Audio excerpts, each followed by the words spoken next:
I just wanted to mention, I'm not sure if we talked about the reasons why these deviation happens. Because the ulama, they looked into these. Did we talk about it? The ulama, they looked into, and history, studying history is very important. And how deviation came about to this ummah when they were all one at the time of the Prophet ﷺ, at the time of the Khulafa al-Rashidin, they were all together, no fitna afflicted them. It was one ummah, the ummah was not deviated, even if there was, as we mentioned before, if there was differences, it was differences, but not splitting the ummah.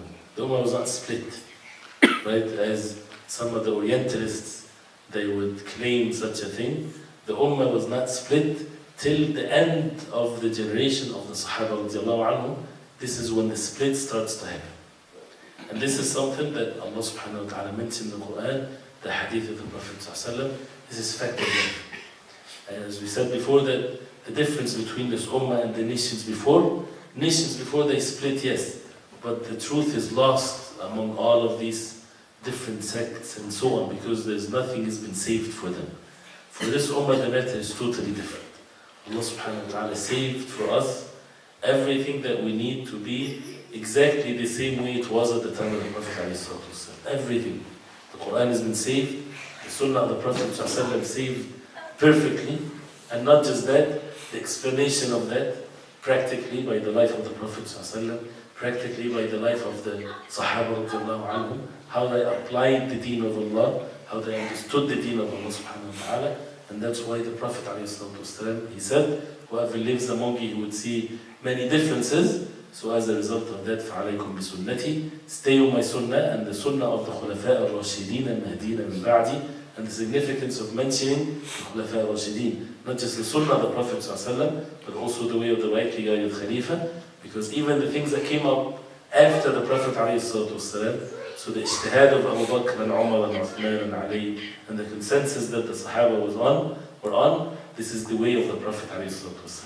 And all of this is saved for us. Right? So this is a blessing, this is ni'mah from Allah subhanahu wa ta'ala. All of these deviation that came later, and no group will deviate unless you would find them contradicting themselves in whatever they deviate because of. As we talked about the Khawarij before, when they came out against Ali radiallahu anhu, and all of the different sects, and the roots of it that keeps on growing, right? It's all because of turning away from the way they practiced the deen of Allah subhanahu wa ta'ala. One of the major deviation that came out of it, many sects. This is a principle in our deen that should be observed. And I mentioned, talked about it, is, as they call it, تقديم العقل على النقل. They put forward al-aql, the intellect, over the naql, over the text, over the wahy from Allah subhanahu wa ta'ala. And this is not a very huge debatable issue, because people, they debated on this so much. Volumes and volumes of books have been written about this, right? The relationship between al-aql, intellect, and the text, the wahy from Allah subhanahu wa ta'ala. Allah subhanahu wa ta'ala gave us the aql for a reason, and there's the wahy, the naql, the text is also for a reason, and we have to use both. And the deen of Islam does not cancel one's aql and one's intellect. Actually, it's the total opposite, because everything is from Allah subhanahu wa ta'ala. But it's usually the deficient aql, the deficient intellect of people. They think that they know better than the wahy, than the revelation from Allah subhanahu wa ta'ala. And that's where the deviation starts, right? So for example, if a person with the rulings halal and haram, people start saying, but this haram is not really applicable, it would make the person, lose, or this or that, so they would make halal what's haram and what's haram halal and so on. And this is of course deviation. And even thinking about matters of aqidah, matters of belief, distorting it because it doesn't fit their own intellect, which is deficient. A human being lived 40, 50 years, he saw the trees and the skies and his locality, and that's it, right? And he thinks that he has a lot of knowledge. And he doesn't even know what's beyond or above him by 100 kilometers or miles or so. And he thinks that he knows everything. And he knows why Allah subhanahu wa ta'ala did this and did that. when the wahy clear is about matters. And the Prophet ﷺ, there's a hadith, many hadith, but one of which, just an example, just came to my mind is when the Prophet ﷺ talked in the Day of Judgment that the mutakabbirin, the arrogant ones, and as if it's meant to be talking about the arrogant ones, they will be resurrected in the Day of Judgment, كَأَمْثَالِ الذَّرِّ, like the ants. Allah subhanahu wa ta'ala will make them walk on their faces as a way of humiliation. People will step on them. So someone asked, he said, how would they walk on their faces, O Prophet of Allah? They've never seen anybody walking on their face. So what did the Prophet ﷺ say? He said, الَّذِي أَمْشَاهُمْ عَلَى أَرْجُلِهِمْ فِي الدُّنْيَا قَادِرٌ عَلَى يَمْشِيهِمْ عَلَى أَرْجُلِهِمْ فِي الْآخِرَةِ. أو كما قال عليه الصلاة والسلام. He said, the one that created them and made them walk on their legs and their foots in this dunya, he will make them walk on their faces in the hereafter. That's it. Why people questioning the way of Allah subhanahu wa ta'ala, when before they were created, they had no idea how they walk on the face of it. You go to someone in the womb of his mother, and you tell him, if he has some understanding, that you will be born and you'll be big and you can walk on two sticks like this, and you can run and you can hit, you say, you're crazy. There's no such a thing around me. It's all blood and this and that. And this is how the limit things that the human beings, the same way a person is in the womb of his mother, he's limited. We are so limited. We cannot fly away from this earth. And we are so limited. And we think because of the some intellect that are so small compared to the knowledge of Allah, nothing whatsoever, we think that we have to know everything. Right? Allah subhanahu wa ta'ala gave us what's enough to establish the purpose of our life, and that is to worship Allah subhanahu wa ta'ala and to fulfill that in the most perfect way with whatever Allah subhanahu wa ta'ala gave us. But to have these bad manners in putting forward our own opinions, meaning that from desire, not opinions that the ulama had differences among each other with matters of fiqh and so on, because they were following a text. If the differences comes after following the text, Allah subhanahu wa ta'ala is the most merciful. But when people follow their desires and they think that they know better, then this is where the deviation comes, even if their concern is the deen, not concern anything else. So this is one subject that is one of the diseases, is to put forward the intellect over the naql. And once we're not able to comprehend something with our intellect, then we rely on Allah subhanahu wa ta'ala, and the text from Allah subhanahu wa ta'ala, the Quran and the Sunnah of the Prophet is enough for us. Right? You talk to anyone in the street, you tell them you pray 5 times a day, they calculated with the dollar and the dime and everything, you lose. Right? But Allah subhanahu wa ta'ala says, وَمَن يَتَّقِ اللَّهَ يَجْعَل لَهُ مَخْرَجًا وَيَرْزُقْهُ مِنْ حَيْثُ لَا يَحْتَسِبُ. Whoever fears Allah, Allah will make ways out for him and will provide for him from ways that he does not expect. This is not something that's judging the intellect, this is faith. But it's not against one's intellect. This is how Allah subhanahu wa ta'ala created things. And the same thing with matters of unseen. Some people, they have problem believing in the text of the unseen the way it is. So they would distort everything. Al-Mizan on the Day of Judgment, the balance of the deeds. They'd say, no, it's not really a Mizan. It's just a metaphoric statement. It's just a way to show that there will be judgment. Ya akhi, the Quran and the Sunnah of the Prophet ﷺ said Al-Mizan. And the Sahaba radiallahu anhum, they know what Al-Mizan is. Balance. And more than that, the Prophet ﷺ said Al-Mizan in the Day of Judgment, له كفتان. Has two كفتان, this is the kaf. Right? Has two, what is the two? Two pans. Right? And you have the deeds is on it. And he said it has a tongue too. The Prophet ﷺ will be talking about something that is not real, and people listening, and they will immediately have in their minds, no, the Prophet ﷺ is not really saying this. He means this.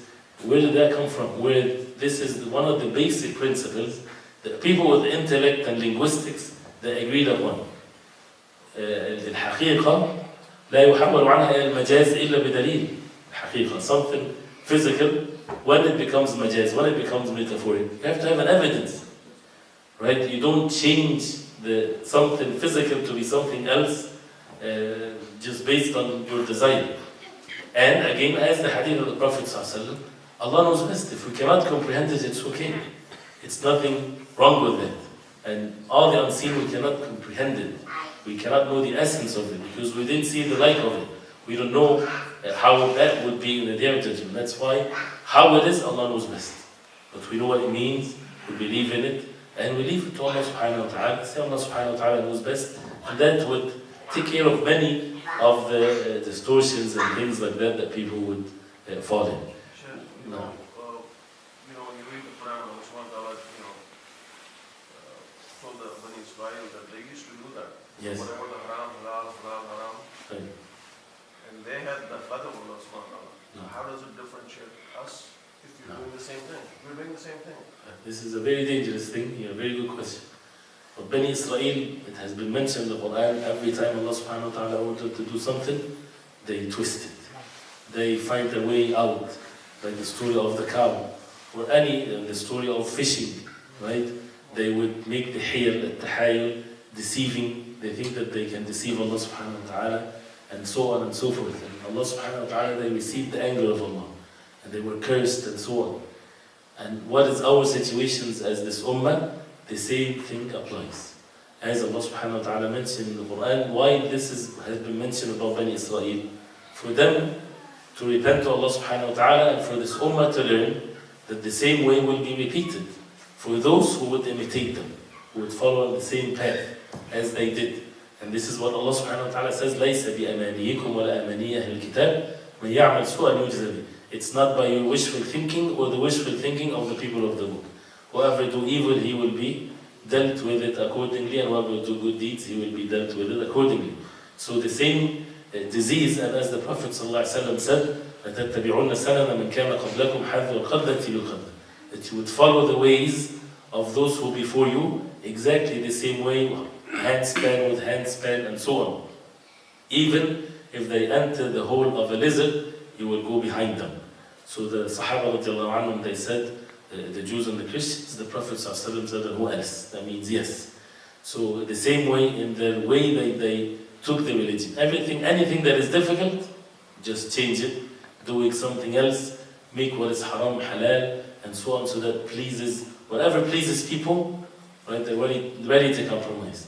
And this is something that we have to, at the times of fitan, we have to make sure that we're holding fast on the deen of Allah subhanahu wa ta'ala without distorting anything in it. And if we talk about the examples of this, there are endless examples that this ummah fell in, but we have to make sure the principles are clear to us. We have 7 minutes inshallah ta'ala, but one of the root of this, or the foundation of this is, which is the reason for many of the deviations, is al-jahl, or ignorance, right? And we talked about that, and as we mentioned the 2 lines of poetry that Ibn al-Qayyim rahimahullah, he said, وَالْجَهْلُ دَاءٌ قَاتِلٌ وَشِفَاؤُهُ أَمْرَانِ فِي التَّرْكِيبِ مُتَّفِقَانِ نَصٌّ مِنَ الْقُرْآنِ أَوْ مِنْ سُنَّةٍ وَطَبِيبُ ذَاكَ الْعَالِمُ الرَّبَّانِ. Which means al-jahl, ignorance, is a killing disease. That's the killer. Ignorance, not knowing what Allah subhanahu wa ta'ala wants from us. And the cure to it, 2 things. You have to have tarkeeb. When you make a medicine and you make a formula or put things together, it's not like the medicines have ingredients, right? You don't take the ingredients separate. You mix them together and you take the medicine, right? So he's talking about the medicine. It's tarkeeb. It's mix of both, 2. نص من القرآن أو من سنة. The text from the Quran and the Sunnah of the Prophet ﷺ, they're never separated. They're together, right? If a person takes the Quran only, that's ignorance. If he takes the Sunnah only, which is very difficult to do that, that's ignorance. So it's both together. But who is the one that do this? وَطَبِيبُ ذَاكَ الْعَالِمُ الرَّبَّانِ. The طبيب, I was for some reason, what's the طبيب? The doctor, the physician. The physician of this is al-alim al-rabbani, is the lordly alim, is the alim, the person of knowledge that is righteous, right? So that the matter is not chaos. Everybody can take whatever they want from the Quran and the Sunnah of the Prophet ﷺ, because the ilm or the knowledge will come up with things that people with what they know of this life will go against it, right? Will go against it, but this is the truth from Allah. Even for the livelihood, this ilm will bring all means of goodness, like riba, for example. People, some Muslims today, they think that riba is a good thing. Interest and so on. Even that's why big nations, they deal with interest. They think this is a very, very benefiting thing. It's a great thing. And theories and big shots and universities and all kinds of things and interest and people with PhDs, so many. And they talk about interest, and interest is so evil. It's an evil thing. It's a destructive thing. This is what Allah subhanahu wa ta'ala, called the riba in the hadith, in the Quran and the Sunnah of the Prophet alayhi salatu wasalam. So it's not by what we think or what work or so on. Although if a person would even talk from matters of dunya perspective, he can easily destroy all of these theories, right? Why? Because this is, if it's from Allah subhanahu wa ta'ala, that means definitely is the truth, definitely it's what's the right way to do things. So for a Muslim to like something that Allah subhanahu wa ta'ala forbid, to have doubts, right? All of these things is definitely because of this disease, whether it's ignorance or putting forward one's intellect over the text from Allah subhanahu wa ta'ala. Is it a good thing to always talk about the evil consequences of sins? Sure, no problem. And we have this, and the ulama talked about this. It's not like this is haram just to test you and to make your life difficult. No, it's haram, that means it's evil, that means it's not good. The ulama talked about the wisdom behind it so that the person would see it clearly. But this is not why we stay away from it when we're convinced. No, we stay away from it because Allah subhanahu wa ta'ala decreed the matter, so we submit ourselves to Allah subhanahu wa ta'ala. And the matter is over, and this is how clear the situation is. So the matter of ignorance, so getting to know what Allah subhanahu wa ta'ala wants from us, and with regards to the Khawarij or others, this is one, the examples that we mentioned with regard to those who their deen is loose, right? They want to follow their desires. But it also applies for those who are righteous. The Khawarij, as we heard last week, they are people of ibadah. They worship all night, and their foot is like very harsh because of the standing in salah and their knees, and they make so much ibadah, as Ibn Abbas explained about them in the Prophet ﷺ. But why they were deviant, their ignorance is still, they do not know what Allah subhanahu wa ta'ala wants from them in one aspect. They looked into the Quran and the Sunnah with one perspective only, which is they saw the ayat and the hadith about al-wa'id, warning, the hellfire, haram, that's it. They didn't look into the other ayat that talks about the mercy of Allah subhanahu wa ta'ala, and Allah is the most forgiver, and so on. So they took the whole religion like this. A Muslim committing a major sin, he's a kafir. Kill him, get rid of him, right? And this is, where is this from the way of the Prophet ﷺ, and so on and so forth. So because of the ignorance, when their hearts, intentions, the purest intentions ever. In their hearts, they're not evil people. They're not into destroying the deen. They want to establish the deen, right? But as Abdullah ibn Mas'ud radiallahu anhu, he said, وَكَمْ مُرِيدٍ لِلْخَيْرِ لَا يَبْلُغُ, which means, how many people they want khayr, but they never reach it. It's not enough that you want to do good. You have to know how to do the good. So good intentions is not enough. We have to follow the way of the Prophet ﷺ, even if it's against what we see with our own eyes. So as we said also last week, one of the reasons they come out is because they see to them, or it's for real, dhulm. There is so much injustices. They see so much atrocities, so much evil, right? So they would react based on what they see, not based on the text and the wahy from Allah subhanahu wa ta'ala, right? And we can fall into this so easy. Many people, they look into the deen, not from the wahy, from the revelation from Allah. No, they look at it from their environment. They look at the environment first. And from their environment, they would look into the deen. So the deen becomes just another form that fits their environment. No, we have to detach ourselves when we're knowing the deen. The deen is one thing, and then we need to learn how to apply it in the different environments. It's a different story. But to know the deen from the environment, so someone, for example, would slap the person, hit him, do all kinds of injustices to him, right? A reaction to this, he's hitting me because I'm a Muslim. Because I say, قال الله قال رسوله صلى الله عليه وسلم. And he did that means he's a kafir. He's a Muslim. But you'd say that no Muslim would ever do that. Emotional, right? And then he would take the steps to do whatever he wants. And this is how the ignorance lead the person, that the person has to follow and to apply. And this is in all cases one of its, whether it's Khawarij or others. And the fitan, this is how it goes. Like for example, I don't like to talk about politics, but in Egypt, they're calling the people to go out on the 28th of November for a major protests, Islam, and so on, and carry the Quran up high, right? Of course, it sounds very nice, Quran and Islam. And then so that when they come and they stop the protest, and the Qurans are on the ground, and they see these kuffar, they make the Quran on the ground, and we are the believers and they are the kuffar. Let's just, and the fitan keeps on going. And the normal people that are just don't know anything, they would see the matter like this. And this is how fitan comes, and the person has to be away from these emotional things. They work on and getting the people hyped up and emotional and so on. And again, when you say these things, some people would say, but you don't care about the deen. We have text, we have to follow the deen of Allah subhanahu wa ta'ala. And all of these protests and all of these things that has no basis whatsoever to the deen of Islam creates more harm than anything else, and it never brought any means of goodness whatsoever. When people need to learn how to change themselves to be better Muslims and so on, but the point is here is that we need to understand the way of Allah. Allah does not change the situation of the people till they change themselves. We'll stop inshallah at this point, but there are more wisdom or reasons behind or foundational principles that we need to follow so that we protect ourselves from falling into matters of deviation.